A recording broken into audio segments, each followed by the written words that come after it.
आप यहाँ पे बुलडोजर कांड हुआ है, किस प्रकार की लड़ाई लड़ेंगे और आगे क्या रणनीति रहेगी? मुझे तो कल जानकारी हुई, मैं बुंदेलखंड के दौरे पर आया था, मुझे कल जानकारी हुई और जब ही जानकारी हुई हमीरपुर में तो मैं रात में देर रात को बांदा पहुँचा।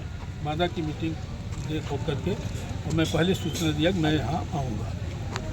यह एक सरेआम गुंडागर्दी, प्रशासनिक गुंडागर्दी और भारतीय जनता पार्टी के निरंकुश अधिकारियों का और ब्राह्मण विरोधी अधिकारियों का ये कुकृत्य है।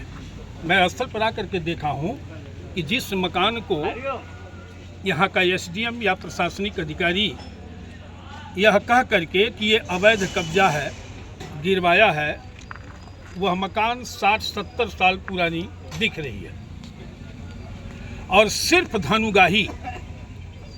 अगर ये ब्राह्मण नहीं होते तो इस तरह का न्याय अत्याचार नहीं होता। 60 साल तक ये समिति के कार्यकर्ता, पदाधिकारी या शासन प्रशासन सरकार जो भी रहा हो वो क्या कर रहा था, क्यों इनको बकअप किया? अगर ये गलत थे तो 60 साल तक अवैध रूप से कैसे रहे?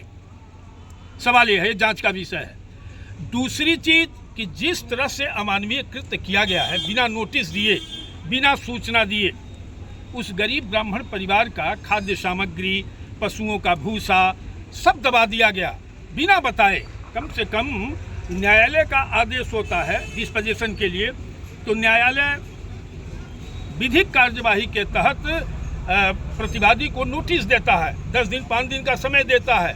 ये तो खुली गुंडागर्दी है कि बुलडोजर लाए, इनको गिरा दीजिए 60 साल की पुरानी मकान। हम कहते हैं अवैध है, उनके कथनानुसार तो 60 साल तक कैसे ये रहे इनके पास? दूसरी चीज, इन लोगों ने मुकदमा भी किया इनके डिस्पोजिशन के लिए, जो मुकदमा उनका खारिज हो गया, अपने आप हार गए।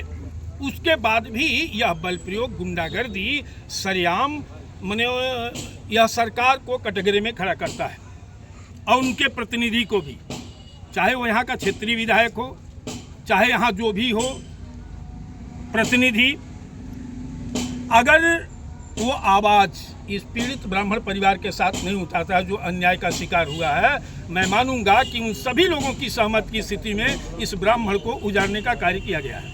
मैं आया हूं, मैं इस परिवार को सुबह बुला रहा हूं।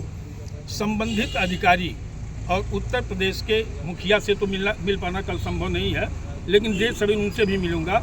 लेकिन अपने समाज के जो नेतागण हैं या मंत्री विधायक हैं, मैं न्याय दिलाने का पूरा प्रयास करूंगा। अगर न्याय नहीं मिला तो उत्तर प्रदेश के जितने अपने समाज के संगठन करता हैं, जो अन्याय के भागी हैं, अन्याय का विरोध करते हैं, जुर्म का विरोध करते हैं, वो राजेंद्र नाथ त्रिपाठी के साथ आएगा, ये मैं भरोसा देता हूं। और नहीं आएगा तब भी मैं पर्याप्त हूं न्याय दिलाने के लिए। मैं इस दुखी और पीड़ित परिवार के साथ, अन्याय के शिकार ब्राह्मण परिवार के साथ हूं और आगे भी रहूंगा। जितनी भी मेरी क्षमता है संगठन की, वो इस पीड़ित ब्राह्मण परिवार के साथ है और न्याय दिलाने का पूरा प्रयास मैं करूंगा।